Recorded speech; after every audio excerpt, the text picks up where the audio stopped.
Calm down. Okay. Um, Hi everybody. Welcome to the Open Grand Finals of Nalsar IV 2023.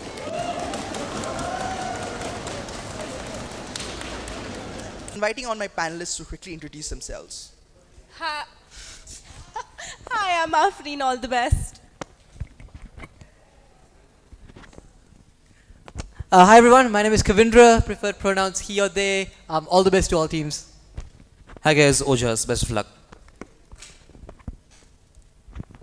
Hi Rishit, no preferred pronouns, all the best.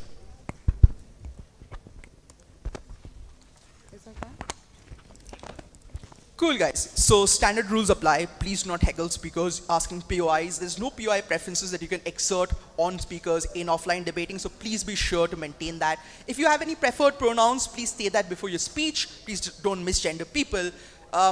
If there are no other questions, inviting on Prime Minister whenever they're ready. Here. Before we start, 1 second. We plan on live streaming this round. Is the OG okay with it? Both speakers? OO? CG? CO?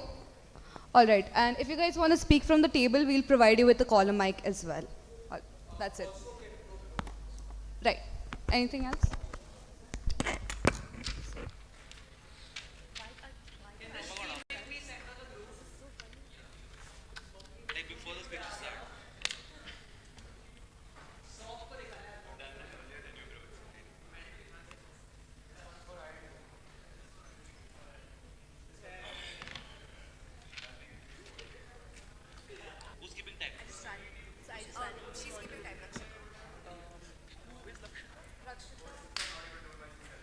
Keeping time, right? 2 at 7. Yeah. Thank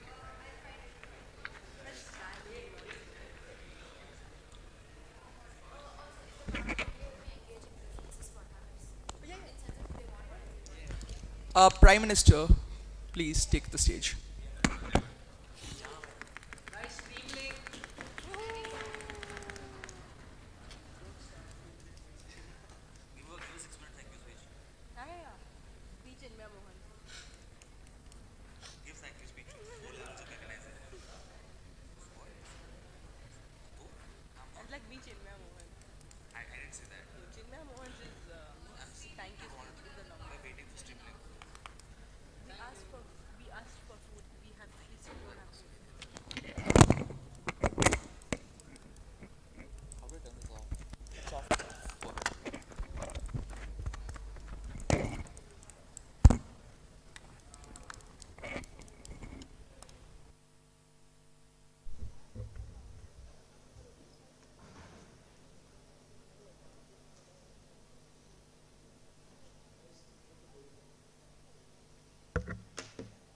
Wait, can everyone hear me without the mic?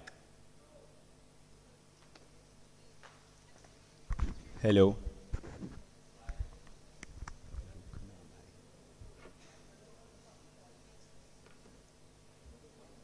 No, it's fine. I just have a problem with the mic.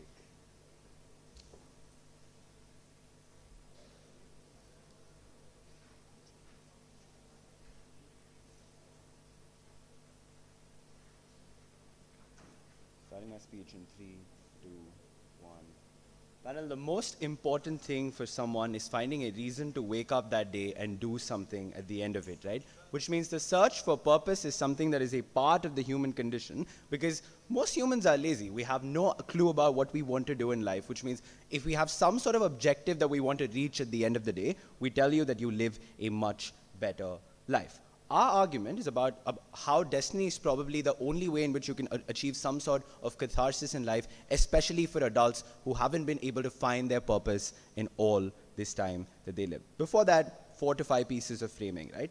Firstly, who do we think, and note that this framing is important because this sets the tone for the most effective way to debate this entire round, right? Firstly, who do we think are these adults who don't have some purpose in the middle of their life? It's not people who are extremely poor who don't have access to resources, right? Because poverty gives you some sort of purpose. It's called getting richer. It's ensuring that you can go ahead and own the house that you're currently renting. It's getting more money to pay for like your school, like your children's tuition and things like that. The individuals who are often clueless about what they want to do in life are probably people with a certain amount of privilege, right? Upper middle class individuals who can access multiple things in their life, which is why they're confused and clueless about what they actually want to do. All these individuals probably achieved what they wanted to at like some point of time and then are searching for some kind of new purpose. These are the kind of individuals we think largely fit in within this debate. But secondly, what kind of destinies are these, right? Because if it's related to something that you're passionate about, we think that it's more likely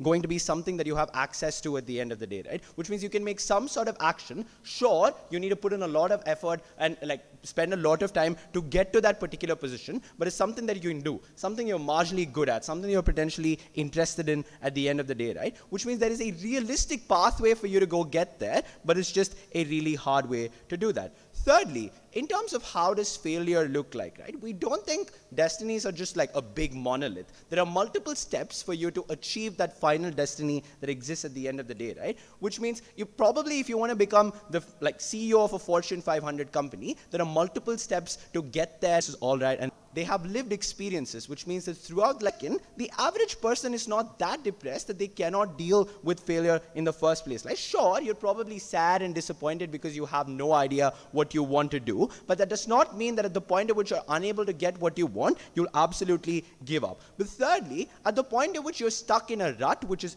like exclusive to these individuals, they learn mechanisms on how to cope, right? That's probably how you keep yourself functional at the end of the day, which means these individuals have experienced life like this for some time in the first place, which means they figure out how to do this. What do these mechanisms look like, right? You probably search for some sort of support structures. You go ahead and engage in a bunch of activities that try helping you find your passion. Or you go ahead and just like come to terms with the fact that your life is just slightly better than other people, and that's more than okay, and then probably you might not like want to keep succeeding at the end of the day. But then we tell you the worst possible fear is that you're purposeless rather than the fear that you can potentially fail. Why is this the case, right? Because people around you have some sort of purpose at the end of the day, right? At the point at which is few adults going ahead and figuring this out, they go and see their friends, they go and see their family who go to work every day for some reason, or go and like do whatever activity that they're doing, but you're going to be much more scared. Which means the bottom line is that even if failure is something that scares these individuals, the fact that you have lived without purpose and that you don't know catharsis is closing.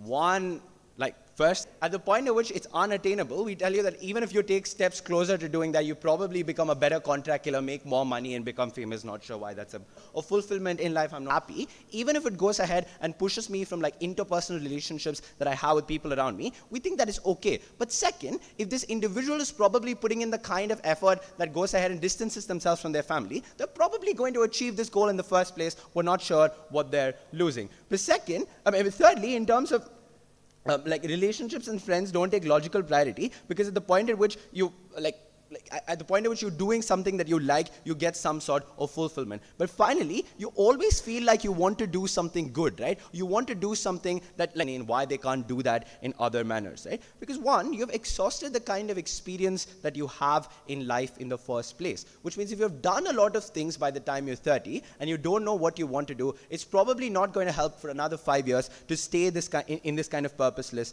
rut. But second, we think that you're probably stuck in a rut, right? It's things like a midlife crisis. What does that mean? It means that you resort to things like substance abuse, because at the point at which you have nothing to do with your time and you don't know what to do with it at the end of the day, you look for other ways in which you can get that dopamine rush in the same way. But even if the worst case is probably things like self-sabotage, right? Because at the point at which you think that like you're not going anywhere in life, there's absolutely nothing I want to do, you're going to methods. We tell you the biggest problem is that you're unlikely to believe in those things, right? Because you fear that you can potentially lose your purpose. On the other hand, on our side of the world, We give you some sort of certainty. Certainty is extremely important for individuals who have been extremely confused for a significant period of their adult life. At the point at which you fear to accept the destiny that you find, we actually fix that at the end of the day, right? What do we think is the impact of this? One, if you succeed, it's fantastic. Second, if you don't succeed, you probably get to one of the higher levels, you probably reach at least some part of achieving that kind of success. Third, even if you're pushing against a stone wall, we think that you go ahead and take the wins that you have. More will talk to you about this. For all of those reasons, vote OG.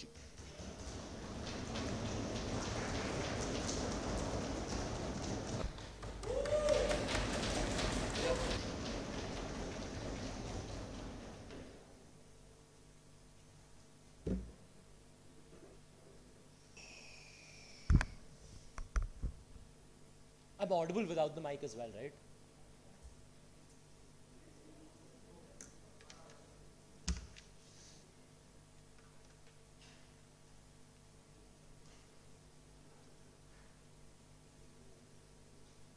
Length of my debating career till now, all of the debaters who are debating here have done much bigger things than I have, but just Vansh has carried me twice. A shitty debater, and him Sai for last week and everything before that, being the person who I saw in DepSoc, being the only person I knew in college, dealing with everything that I do and managing the entire SOC and dealing with all of the repercussions of shit. Isha for giving me a home and food so that I'm able to live. And my friends who constantly are my PR team and allow me to sustain within this circuit. All right.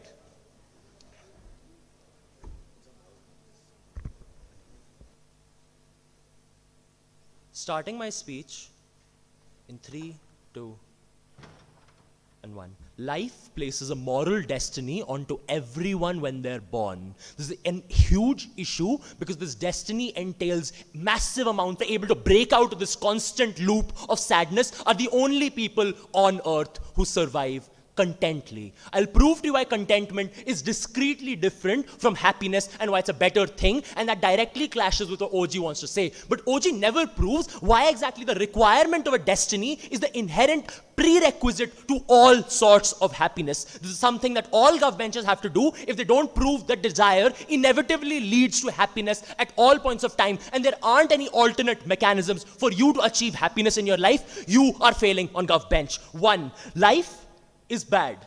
Everyone has problems. People inherently who are not having a goal or a drive are different from what Harshit characterizes them to be. These are people who weren't pushed sufficiently by societal factors like religion, family, the one speaking in front of the mic or the one curtailing people from not speaking or something like that. These are people who inevitably find sustenance in doing regular things without standing out or being members of society who are dealing with something that's magnanimous or something that's larger than life. These are people who are satisfied with where they are. Why is this true? 1, first off, why is this life different?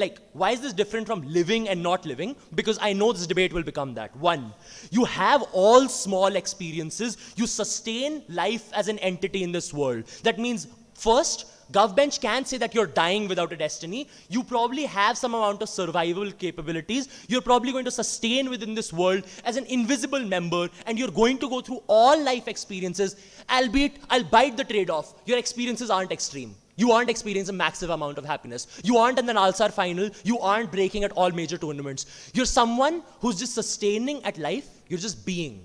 You're just living. That's fine with us. Because notice, that comes with an idea that you don't want to go forward. The will to go forward, the want to be something other than what you are, is the inherent nature of why despair ever comes about in this world, because you're never satisfied with where you are and who you are at the current point of time. Notice, will and desire to be something in the destiny that you believe you want to achieve is something that inherently poses and tells you that what you are right now is insufficient. You can't sustain with this life that you are constantly, and you blame yourself for the world that you have no control over, and you place that burden significantly on a small individual that you are. That's bad, because notice, you're still experiencing small things in life.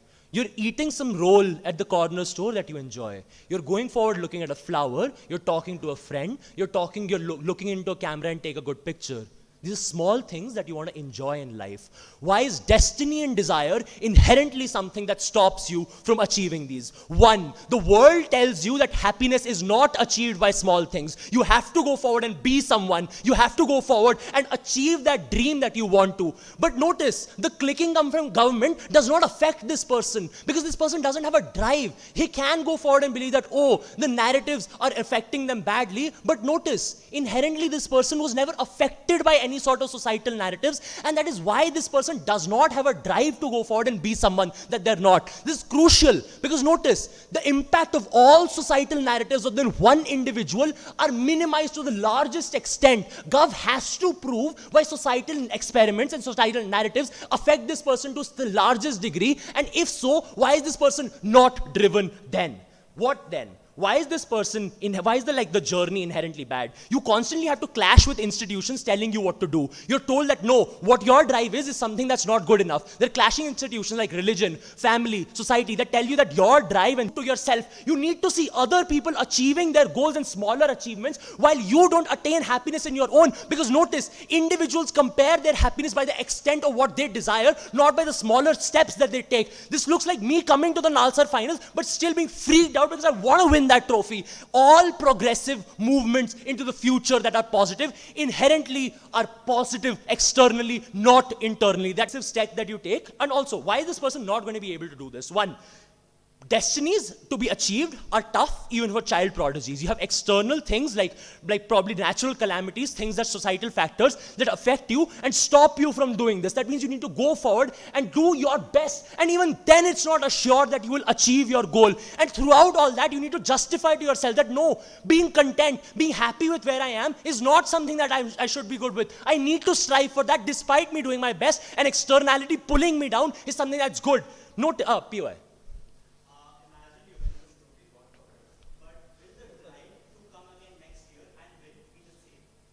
No, the drive in and of itself won't be there. I'll be happy that I came to Nalsar.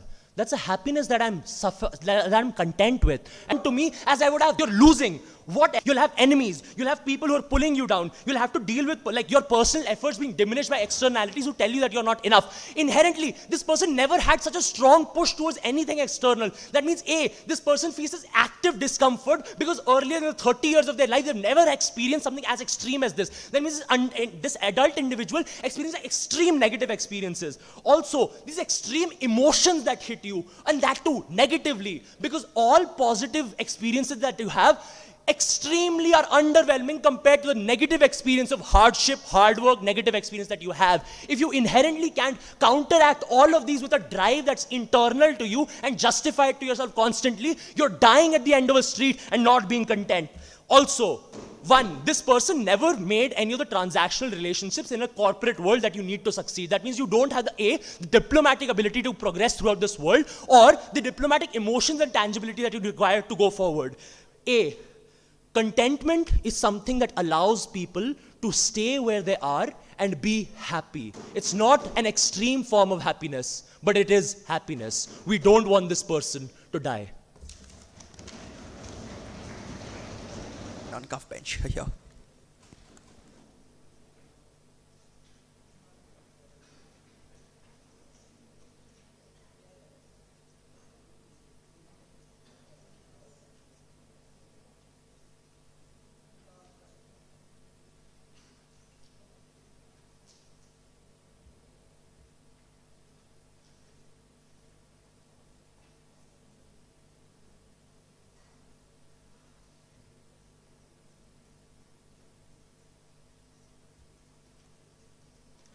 Okay, am I audible?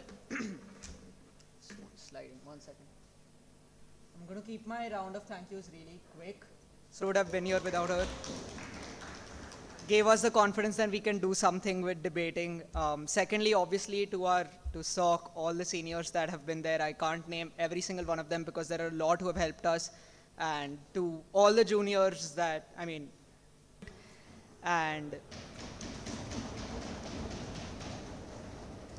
and yeah, of course, like, your happiness is more important which is my case, by the way. And lastly, obviously, to my debate teammate Harshit, we have been debating together since like our second tournament ever, and it's really, really fun debating with him. So yeah, that's my round of thank yous. With that being said,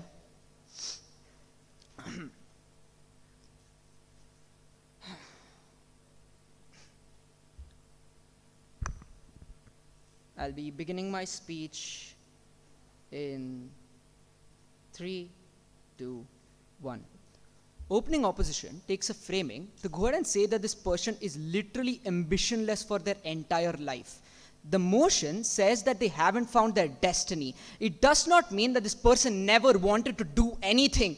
They're a human, for fuck. Is there's FOMO of people around you going ahead and doing certain things, which means you feel like you want to be better in life. Even though you haven't found the one single thing that you want to do or that you're very passionate about, you know that for the next 1 year or for the next 2-3 months, you want to work on something. That's a natural feeling that literally almost everyone faces.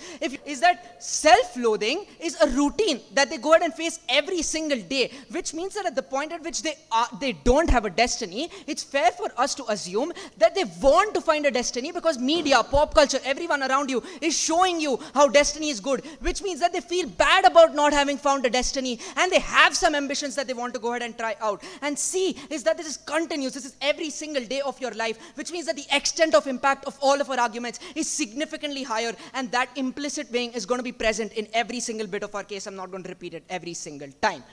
Which already means that opening opposition's framings out of the debate and their arguments contingent on it are out of the debate. But then, let's take down the rest of their case, right?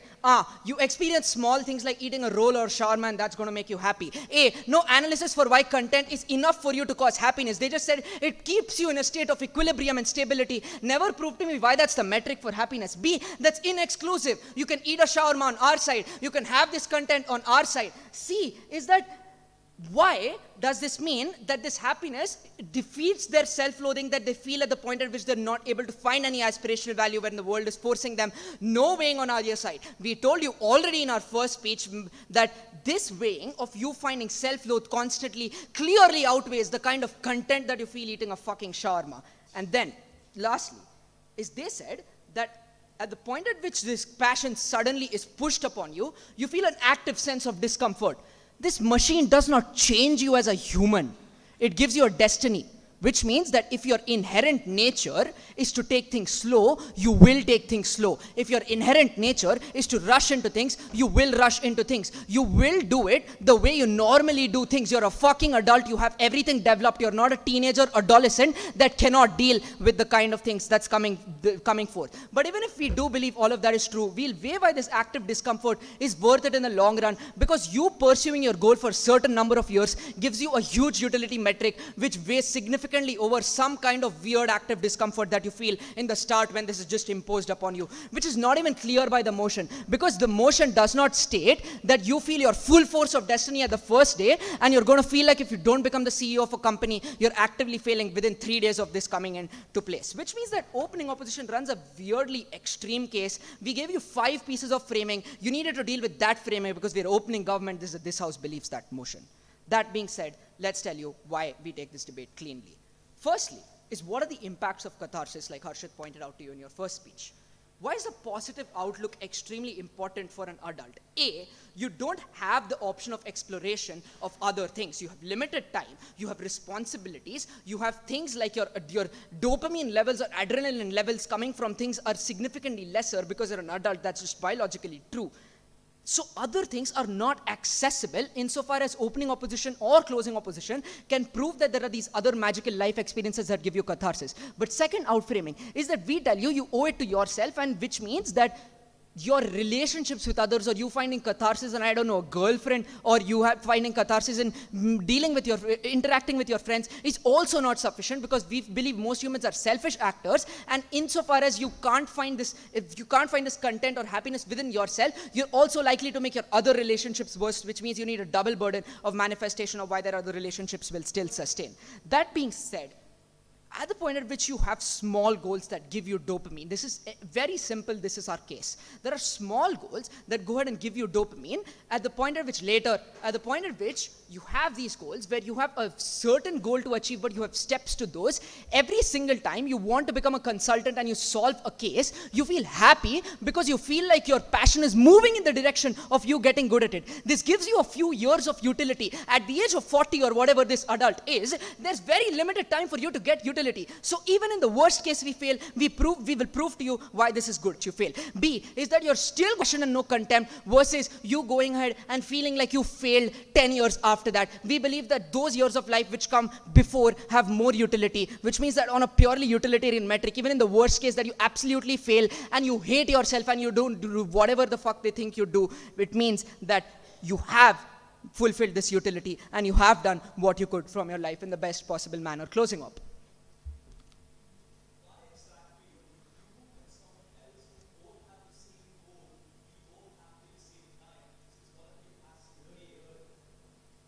Okay, first of all, the point of this is that destiny is assigned randomly, which means that it's very unlikely that two people who coexist in a space have the same goal, so I don't understand the extent of this. And secondly, is that every single place that an adult functions in is competitive right now. You can't escape the fact that the comparative is competition. The only difference is that you feel this competition as an externality where you can't control it at all and you feel no passion to engage with the competition, which makes you loathe worse because the kind of people that are getting raises above you, the kind of people feel like I'm not able to figure out what I want to do with my life. At the point at which you have some purpose to figure out what you do with your life, you're likely to be more content with people getting raises above you because you feel like if you do work towards this, you will go ahead and achieve some point of it. It's very, very unreasonable for op teams to say that you achieve no progression in this direction because there's an average person, this is a world, however competitive, people achieve progression. Given that we gave you framing of who these people are and we told you how these small goals are the ones that give you access uniquely, opening government is the one that's debating the motion, opening opposition's debating an extreme fringe case. For all these reasons, proud to win this debate.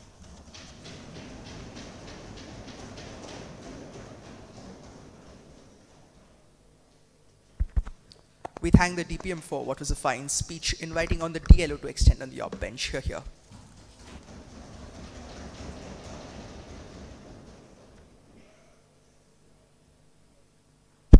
Can you hear me till the end? Amazing.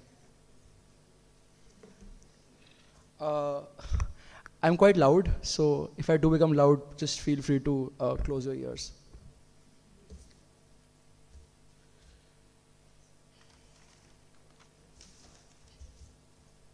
Okay, before I start, I'll take some time. Nalsar is the most special comp that I've done for the last 2.5 years. And the reason why that is the case is because it was the first speaker break that Shashwat got.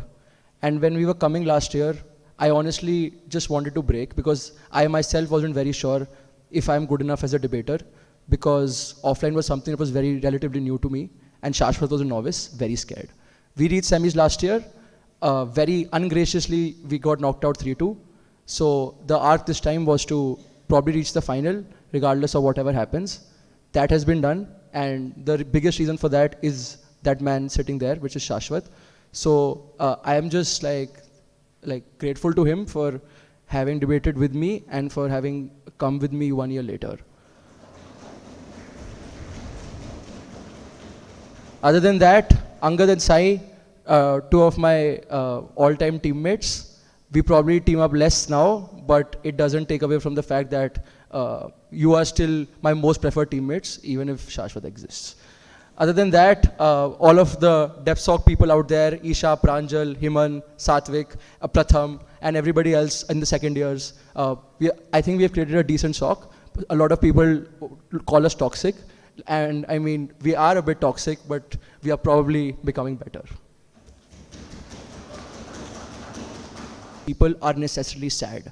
there are 3 reasons why even purposeless people derive huge amounts of happiness. 1, most people find happiness in the micro interaction that they have, which is to say that often I find happiness in talking to my friend because I do not necessarily have huge amounts of expectations out of my life. Individuals often have a capacity to go ahead and scale their expectations insofar as there is no overwhelming social force which makes them believe that they have a destiny to achieve. So insofar as that is the case, humans still have a positivity bias, and the way for them to then gain happiness is to find happiness in their micro interactions. But secondly, they fluctuate huge amounts of sadness or happiness because of a lot of social narratives that plan is in the most important thing, because these are the concerns or these are things that give you more amounts of happiness because you have to live in the short term as opposed to necessarily redirecting a huge amount of sad, which they don't. I don't think this debate can pass a value judgment about whether these people are sad or happy. This debate is simply about whether you are going to become happy or sad once you opt into the oracle, as opposed to currently assessing the condition of the specific person.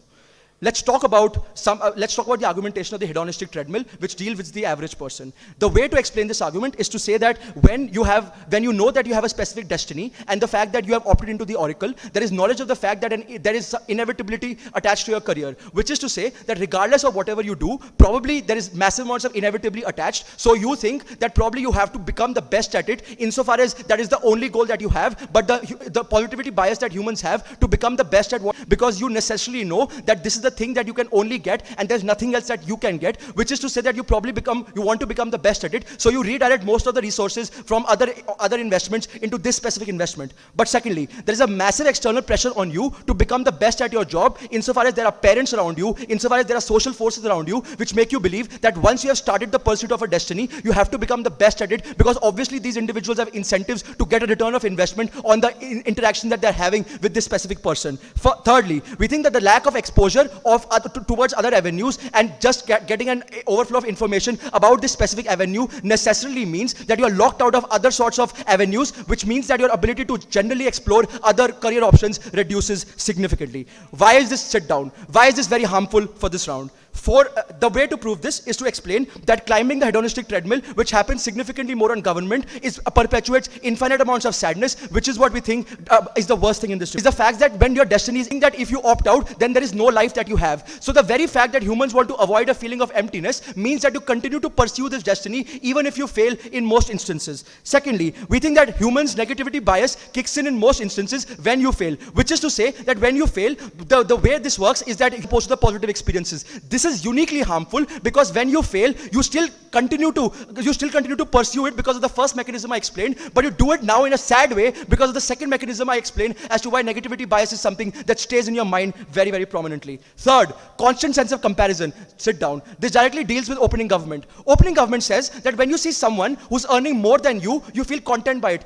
Bro, there is no analysis for this. I would argue that if Hadar Goldberg is sitting here, I would also want to become the best speaker in the world insofar as I have a positivity bias to reach the top, but more importantly, there is a constant source of comparison that society pushes onto me, which is to say that the very existence of the market and the very existence of social pressures possibly means that I have to compare myself to that person and I have to reach the top in most cases. This is also specifically important because opportunities are limited and only a very few people can occupy these positions. So a vast amount of people are likely to be locked out of these positions, and hence we think this sense of comparison is also really bad because the vast amounts of people don't even get long-term happiness, not right now.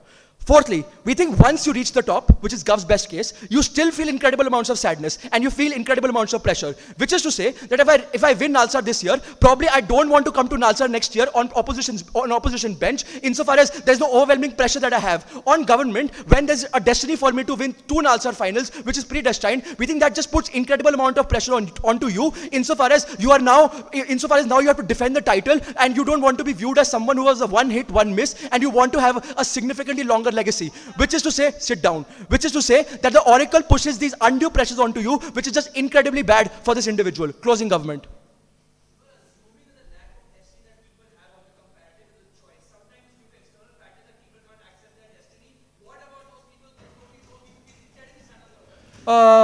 Weigh that against the sadness that I just explained to you. Impacts of this round.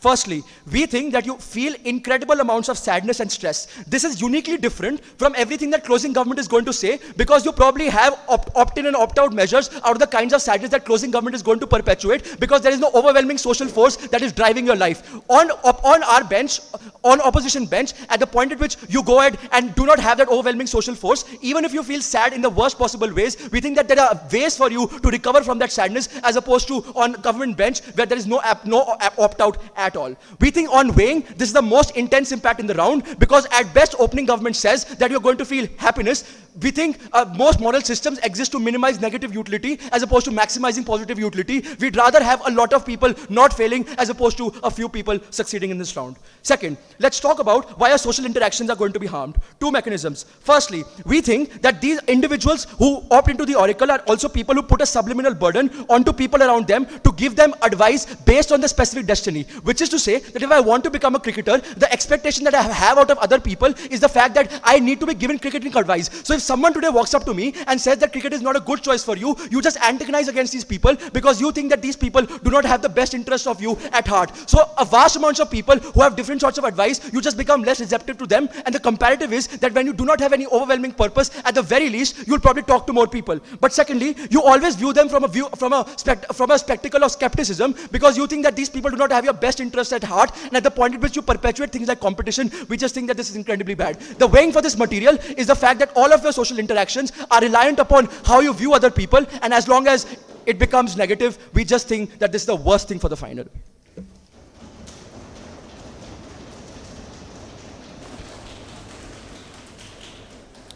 We thank the Deputy Leader of Opposition for what was a fine speech, all opening half debaters for what was a pretty fine opening half debate. Now to start off the closing half, inviting on Member of Government. Here.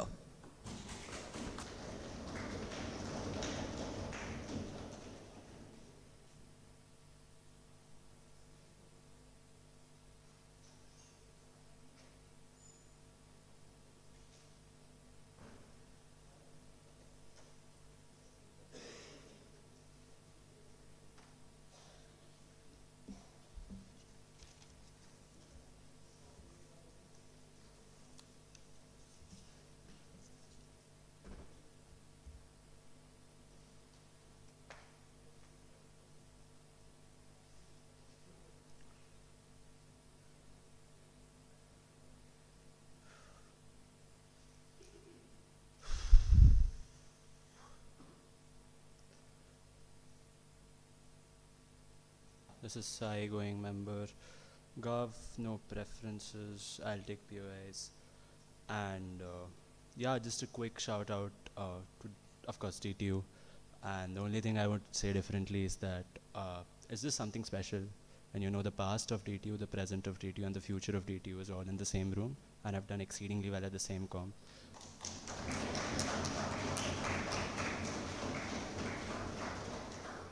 Yeah, Angad, you are the past. Cool. You're 25 years old, bro. Starting in 3, 2, 1. I have 2 observations on top half, then I'll begin my extension on religion. Firstly then, why having a path is enough, and realization is not what you premise happiness on our side of the house. There are 2 reasons. A, people are rational. Everyone aspires to be an Nalsar champion, but how many are there every year? Everyone aspires to be a Fortune 500 CEO, but how many are there every year? The sense of rationality is hammered into our brain when we just look at our surroundings and touch grass. That is as simple of a mechanism. But secondly, people don't want to actually realize that impact because they're not born with that expectation, or they don't internalize that expectation. What they internalize is having to live a life of regret, that I did not figure out what am I supposed to do. Having thought, like thinking in your 35s that, oh, I wasted my early youth years in something that could have been spent better, and things like that. Oh, I lost my sense of control to external factors and I couldn't figure myself out the way that my younger brother did, and things like that. People feel an innate sense of control, and people feel spiraling down into that abyss of a 9 to 5, coming home to your kid, going at like sleeping and things like that, going to a job which is soul sucking and losing your youth years. That's why people just want to regain that sense of control, which just activates at the point of time you have a sense or a part to work on. Second thing that I want to observe on opening half is that they say you have meaning in small happinesses, and why is that not enough? There are 2 reasons. A, once you have realized something, especially things which are as accessible as small happinesses like eating a shawarma and things like that, the relative value determined out of it in each subsequent instance is less, diminishing marginal utility. You compare this with the uncapped happiness that the pursuing the path of destiny can give you. Since you haven't realized that impact yet, the happiness that you can derive out of it is uncapped. Being the world champion might give me uncapped happiness. And since I'm on that path, every subsequent interaction, like making it to Nalsar finals twice, is giving me happiness. At that point of time, I don't think their idea stands of small happinesses being enough. Cool, we have a simple extension. We want people to break out of the shackles of religion. I want to weigh over opening government first. Opening government's idea is that, look, there's an overarching sense of control that society has over individuals. So you want to break free of that pressure. We'll tell you 3 reasons why the pressure exerted out of religion is more incapacitating than the pressure amounted on you by society. 3 things. A, you're born with it. It's a central part of your identity. It's embedded in my name. I cannot part away with it, or the opt-out is incredibly difficult to go ahead and conceptualize. Versus capitalism. It's a consequence of the society or the nature of the world that we live in. Secondly, we think it doesn't change with context. The fundamental tenets of religion are consistent across time. So the kind of things that I ascribe to, like vegetarianism, has been conspiring to be a Fortune 500 CEO and things like that. Thirdly, there's a fear of God. So when you defy God, there is an unknown and uncapped punishment waiting for you in hell, eternal burning of hellfire. But secondly, when you defy capitalism, you know what's the worst case scenario. You will be a low life who had wasted potential. You'll live in a 1 BHK and things like that. When you can actually see that impact on screen, the level of threat and the level of fear you feel with respect to that is incredibly less. All of this means that the hold that religion has over people's choices is far more important and pertinent to break in this debate. That's why we weigh out opening government. Then, 3 things. Firstly, why is religion incredibly bad?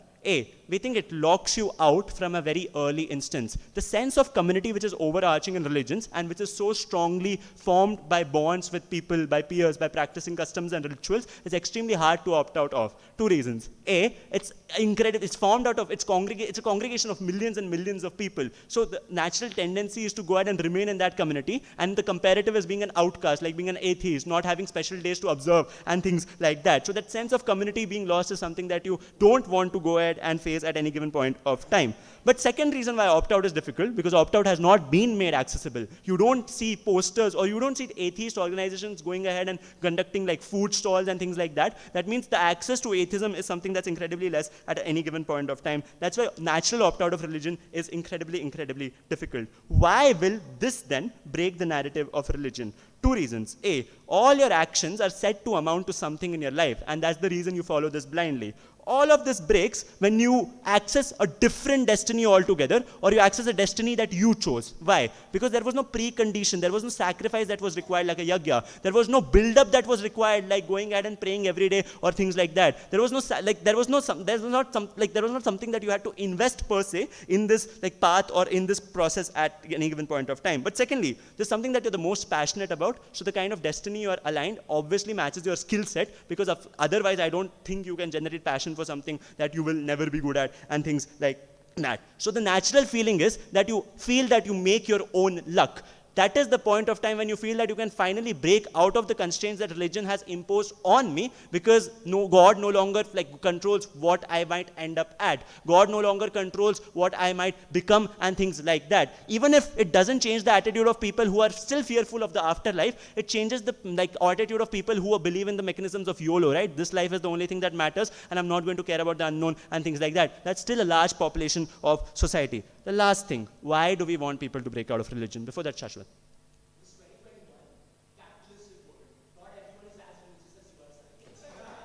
You should have heard the weighing at the beginning of the speech instead of just doing whatever you do usually. Cool.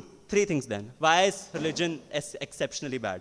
2 things. A, it's extremely, extremely coercive in the things that it makes you do.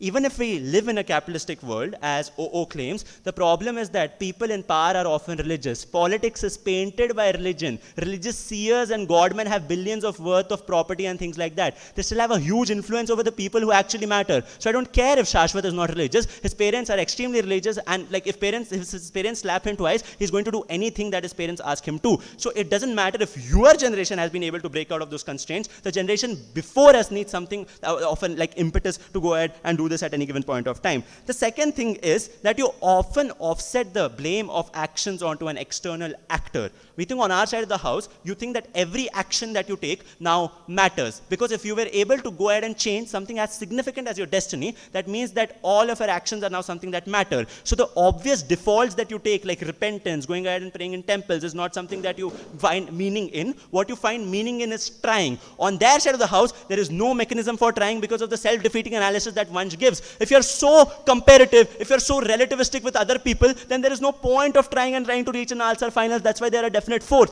On our side of the house, you at least have some impetus to go ahead and create value out of your own actions. On their side of the house, I have no idea what happens.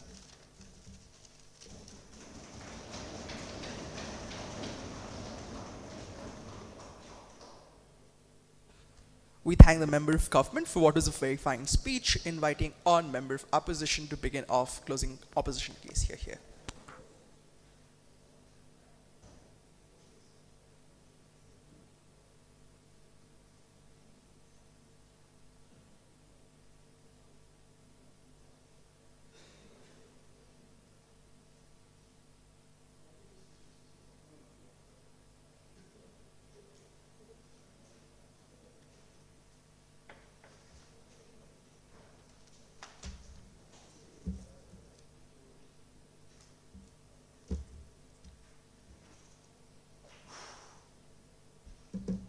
Ready?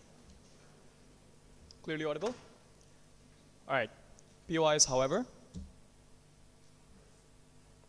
When I go home after this tournament, and when I'm done thinking about debate, I'm going to call my mom, and I'm going to talk to her about what happened here and make sure that she feels like I made her proud.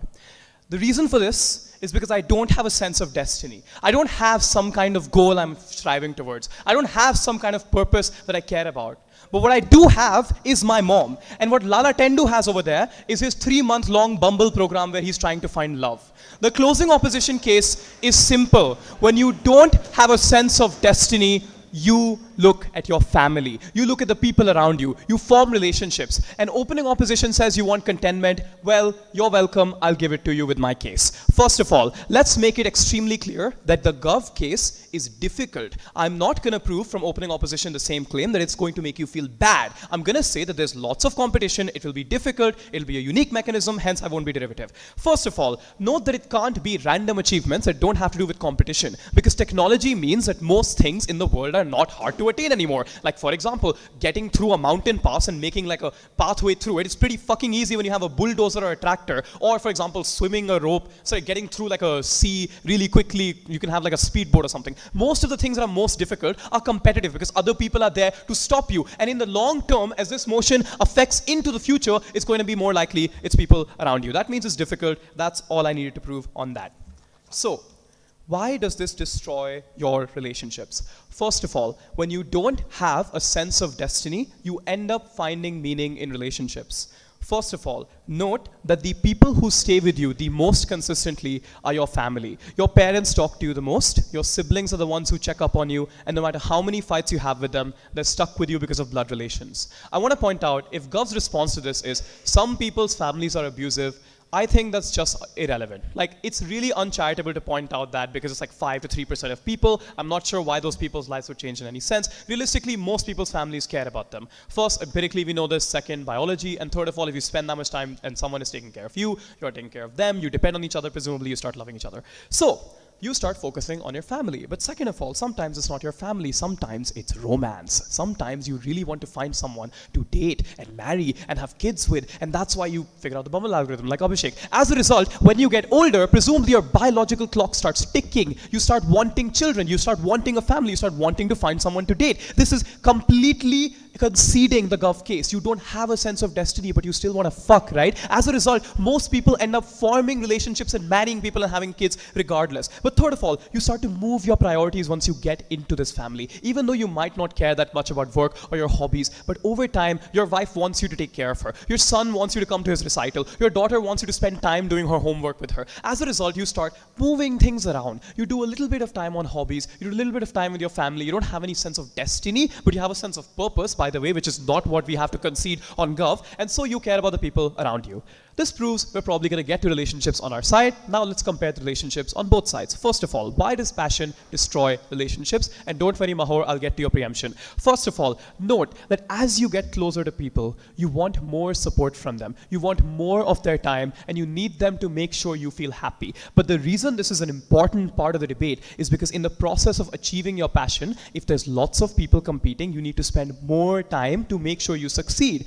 It doesn't matter if you fail. So I don't know why OO is snapping their fingers. The point is that while you're continuing to try to succeed, you spend more time with the other people, and this gets higher and higher over time. So even if you can prove to me in like the first 3-4 years these people have time for their family, overall they won't. The intuition pump for this is Elon Musk is a terrible father, and so was Karl Marx a horrible husband. The reason being like his wife basically did all his chores for him. Gandhi was well known for not being the best husband either. This is because great people who want to achieve great things put their time into that passion. But second of all, it's not just time. It means that when you're upset as a child, your dad doesn't have enough time for you. So it's not even just like, oh, you never spend time with your child. It's specifically the fact that children need it all the time. They need you to spend a huge amount of time with them to make sure you're consistently there for them. But third of all, the violent cycle of destroying your relationships because of passion. The first thing is if you fail, you want support, but that requires a lot of time and care. You often want people to make you feel like you're valid.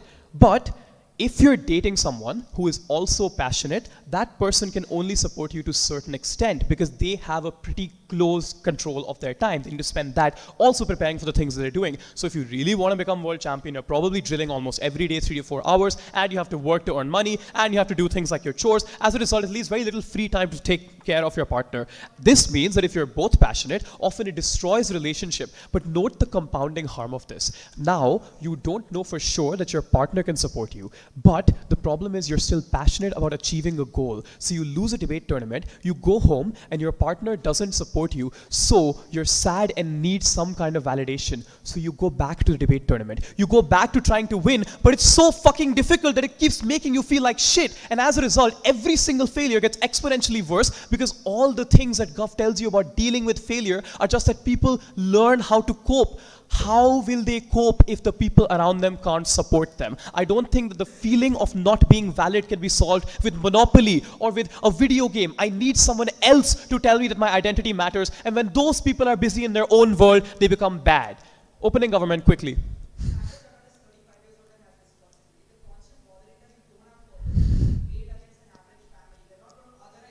Okay, relax. Abhishek will do the weighing, but also an average adult is in the motion. It says all adults, which means these are 18 above. And also, even if it... Wait, does it say average adult? Oh, it doesn't matter. What is, adults who are 35 still have families most of the time. Even if they don't have families, that doesn't mean the future impacts don't count, whatever. So, why exactly are relationships going to be much better on our side dealing with Mahor's preemption? He says passionless relationships are bad. First of all, you can fall in love and take care of each other without having a purpose, because if both of you are purposeless, guess what? Both of you find meaning in each other. Both of you feel happier because it's the easiest path of least resistance. It's so nice to talk to someone who is also feeling like you. It's nice to hug them. It's nice to do things sexually with them. It's nice to feel like they're supporting you, and so you spend a lot more time when you have no purpose. But second of all, you can love your kids because as you grow older, you have to take a break from things like work a lot more and take care of them. You want to have your legacy continue into the future. But third of all, this is the alternative cycle, because when people feel like each other have to take care of each other over time, yes, they do less work. Yes, they spend less time on their hobbies, but their short-term aims in life is, I want to make my wife happy. But the problem is that sometimes if that doesn't work, you have an alternative on our side. You can do work until it makes you feel sad. Go back to your family, and then when you are stressed out by your family, you can go back to work. The problem is on-site government, you still have one main aim, which is your sense of destiny. And that means that when you switch around to people, you're fresh to talk to your relationships. You can actually have the energy and capacity to solve those problems. On that, I don't give a fuck about whether you're happy if your mom isn't. On that, closing opposition.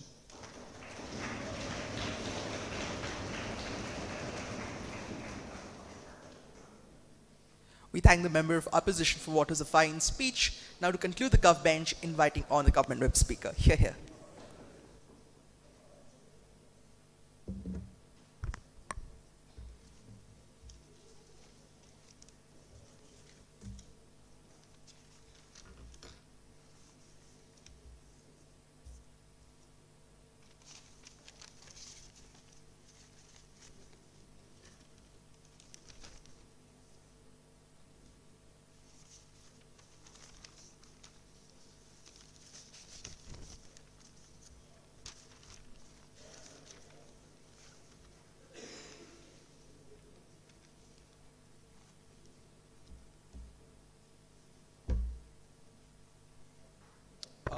All right.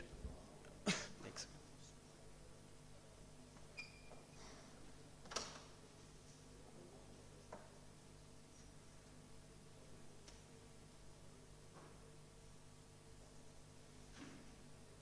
All right, shout out to Ritu. And also, Sai, I'm not the past, so fuck off. All right, starting in 3, 2, 1. I want to first co-opt closing opposition. I don't think they ever tell us that why your family suddenly stops loving you as soon as you're passion driven and you have a destiny at the end of the day. I come to debate tournaments every weekend. My mom still loves me the same. I don't understand why this is a trade-off between those two things. Specifically when you realize that destiny does not always have to be every day, that every hour you spend like just pursuing the destiny. You can take it at your own pace. You just need to reach that spot. Even if it takes like a small trade-off in terms of time, I'm still happy doing that. People around me don't leave because they love me for who I am and because of my own purpose, because they're like, you're not wasting your life, at least you're doing something, we love you even more. I think though that particular idea means that closing opposition's analysis of like family leaving your family existent as a consequence of you being purposeless is not actually true because it's not relevant to the motion itself in the first place. I want to first make Sai extremely relevant because you probably think his extension is pretty back. It's very simple, right? Use the people, and this is the problem with opening opposition. They don't tell us what do people default to when they don't have a purpose. Their idea is you find it's like happiness in small things. My problem is that the ability to go ahead and rationalize that happiness in like context when people around you are going ahead and getting say their promotions or pursuing their destinies, that constant comparison you have with those individuals means that your kind of contentment that you get from eating a roll is not enough because you think that the other person is obviously more happy because they're passion driven, right? So they don't tell us what people default to when they are purposeless to find a purpose. I think this is where Sai becomes relevant because the most amount of people who enter religion in the first place are those people who think that they do not have a purpose because religion has lower opt-in and they can default to religion in the first place and make sure that that's what the religion taps into, right? You don't have a purpose, come to us, we'll give you a purpose and this is your destiny. You have to pursue God and I don't know, be the God's favorite child. I think those kind of narratives play in insane amounts of important roles in those kind of people's lives who do not find purpose in any other thing. This is where we use opening government's mechanism to prove our case. They say that people have innate desires to go ahead and always have a destiny. Exactly, right? That innate desire gets manifested in the form of religion because they don't complete their arguments. It manifests in the form of religion and religion becomes extremely pervasive to these people who do not know what they want to default to at any points of time. That means that all of Sai's harm of how religions are coercive to individuals, lock individuals out of a lot of opportunities, but also use the ability for you to say that religion gave you destiny, so you can't question us, all the commandments are true, follow us, and all this kind of indoctrination that's negative, and like the radicalism that exists as a consequence, all those gets propounded only in those people who are purposeless. Let us take out opening opposition, then complete it from the debate. Firstly, they say people find happiness in small things and expectations are something that you can manage as a consequence. I have two responses to this. Firstly, I think expectations are a consequence of society. If I see Vansh winning the Nalsar trophy, then I'll also have expectation that I'll win the next time. It's a constant comparison that you have with other individuals and you feel that you want to go ahead and meet the expectations. Your expectations are not a choice in the first place. Secondly, I think the presumption on opening opposition is that people want to be purposeless by choice. Most individuals are confined in certain kinds of destinies or purpose primarily due to external circumstances beyond their control. I want to be a cricketer, but I find my destiny 9 to 5 because I literally can't afford to play cricket and leave my job because my family is poor. Those kind of situations mean that externalities force people into certain kinds of destiny and gaslights them into believing that this is your destiny and not something that you choose for at any points of time. So I don't think people can consciously choose to be purposeless, and even if they are purposeless, they become an easy target for religions to go ahead and propound the harms that science tells you. I think opening opposition does not have a comparative because they don't even characterize what the comparative looks like on their side of the house. Then they say that you have a pressure to do your best and you make huge investments and there's like investment loss, all kind of things. Panel, if you make investments on either side of the house, of course you're going to make some investment on their side of the house as well. Even if you're purposeless, you're going to do something in your life, at least move around, right? I think whatever. The ability for you to rationalize loss of this investment is much better on our side.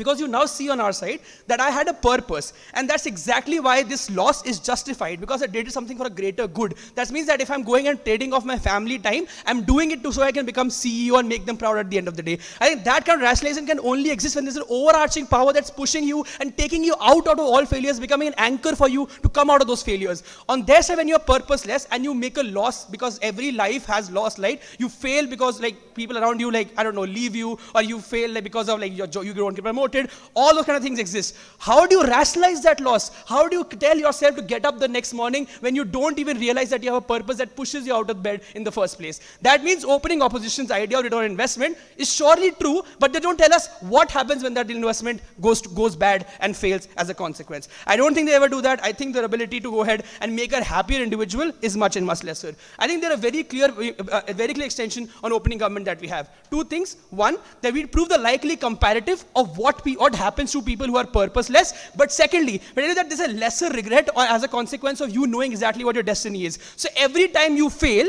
and every increment happiness that you have as a consequence of you trying to work hard is something that's so much greater, because you have never conceptualized a particular happiness. Exactly what science tells you. Eating a roll every day gives you lesser and lesser utility and lesser and lesser happiness because of DMU. But when you go ahead and you become manager, you have never seen a manager position before, so you obviously feel incrementally happy with every successive promotion. That means process itself becomes so an important thing for individuals. But secondly, I think you regret less on our side of the house, even if you make the extreme trade-offs that Govs tells you, because now you have an overarching sense of purpose that pushes you and pulls you out of any kind of failure. This is better. I don't want to weigh it directly with closing opposition. This is better than you going ahead and trying to like get your default to your family or all those kind of things. The reason why this is the case is because your family has no end goal or conclusion of what this like closure looks like, right? On our side, when you know that 9 to 5 is what I have to do, it's a regimented operation. It's a definitive procedure for you to opt into and find a copium mechanism. On their side, it's not regimented. You don't even know what I have to default to. My family might not know what I feel at any points of time. So I don't think that they can say that this is definitive on their side. On our side, it's definitive. But secondly, right, the weighing is simple. It's less time consuming. I don't have to spend a week at my parents' house to realize what is wrong with my life. I can literally go to my job the next day. That is my purpose. That gives me an easy opt-out, a quicker opt-out of my kind of failures and all those kind of things. It's a better copium because it's definitive, but it takes less time, so there's less opportunity cost attached to the idea in and of itself. That is the weighing of why copium is much better, when you have a destiny that pushes you and forces you out of bed, as opposed to the comparative, where it's randomized and people are forced to take whatever the fuck they want. I don't get why people always find the most healthy ways to cope on their side. You can probably literally go and drink alcohol also, or abuse drugs. Why is that a healthy copium? I am not sure, because that's no purpose that depend on the comparative. Opening opposition loses the debate because I don't have a comparative. Opening government doesn't tell us what the comparative is. Only we tell you this. CO is something we can co-opt for all those reasons, exceptionally proud to take this one.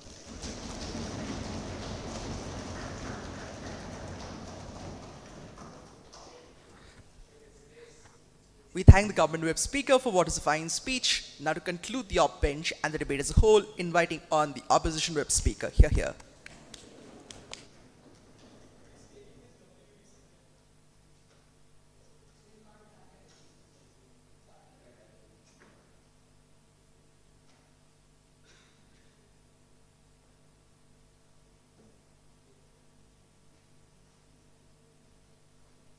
The 1 minute timer has been started. You can come and start after. Also a reminder to speakers to please take POIs, which will be considered for engagement.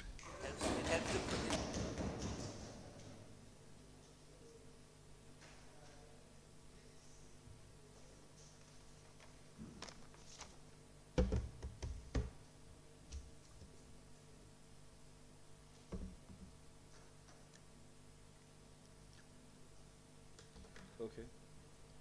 Am I clearly audible? Yeah, just give me a bit, I'm just starting.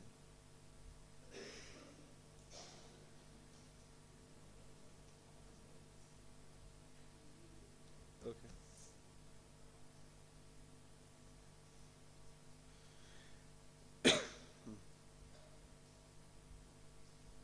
Okay.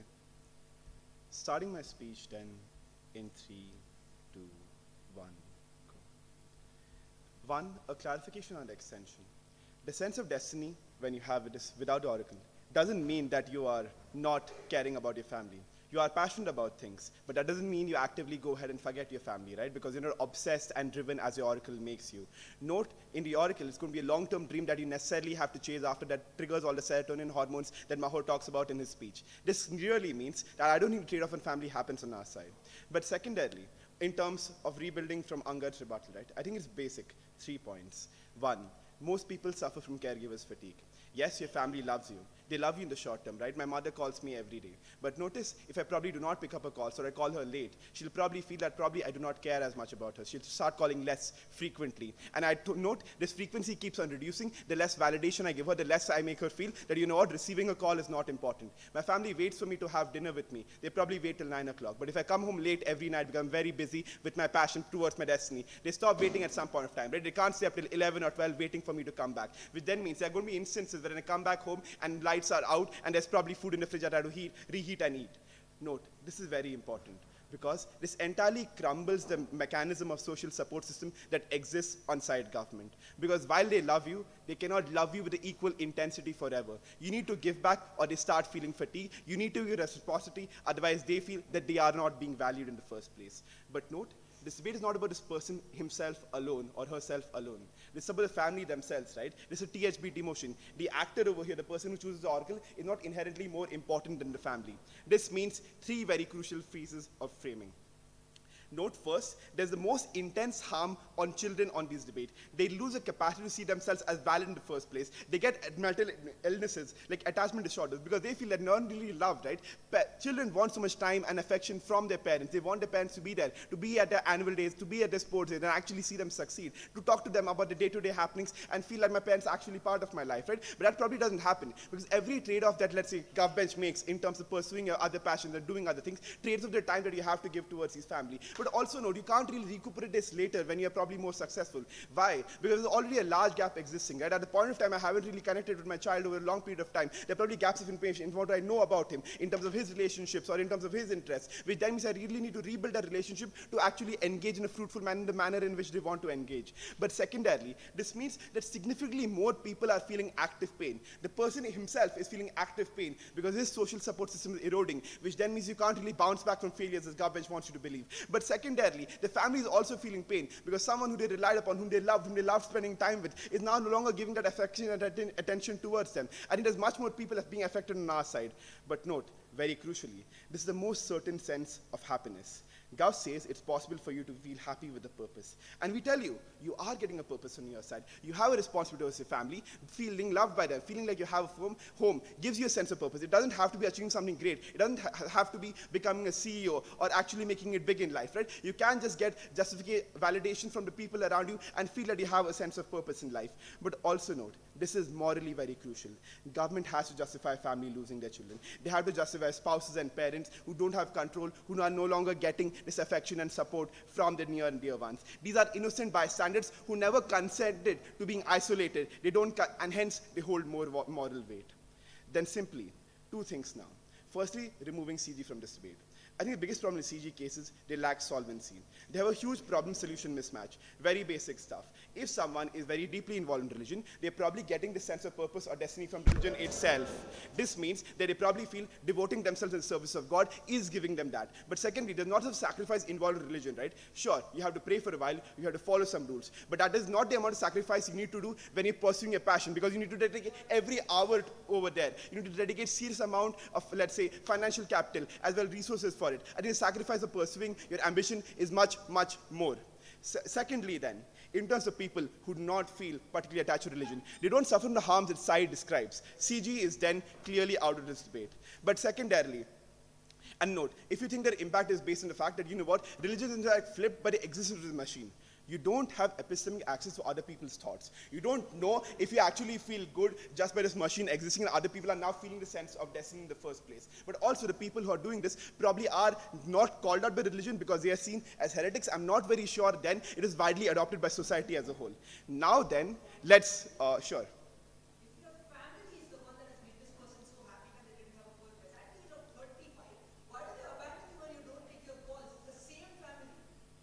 I think it's very basic, right? You can't predict the future.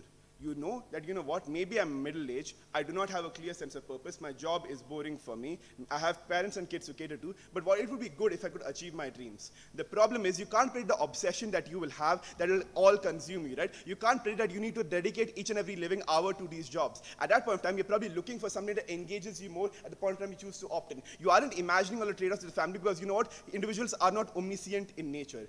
Why is this very, very crucial? 3 things over here.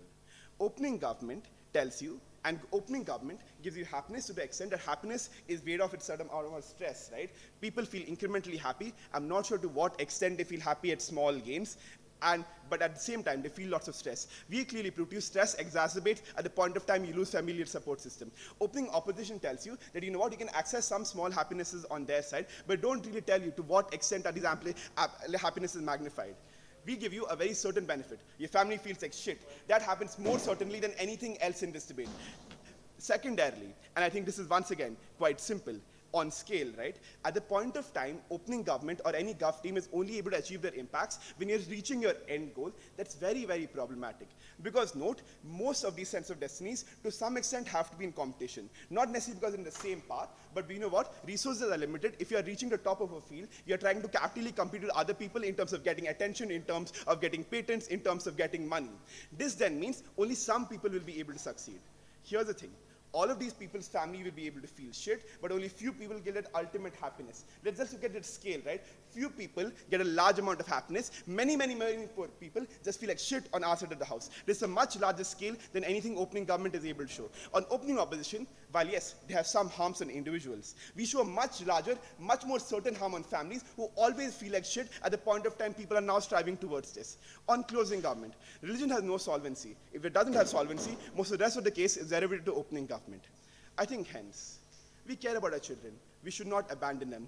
People who actively care about you and make you feel good do not consent to being abandoned even if you weren't able to predict that they will be abandoned. We owe a moral responsibility towards them. Very, very proud to oppose.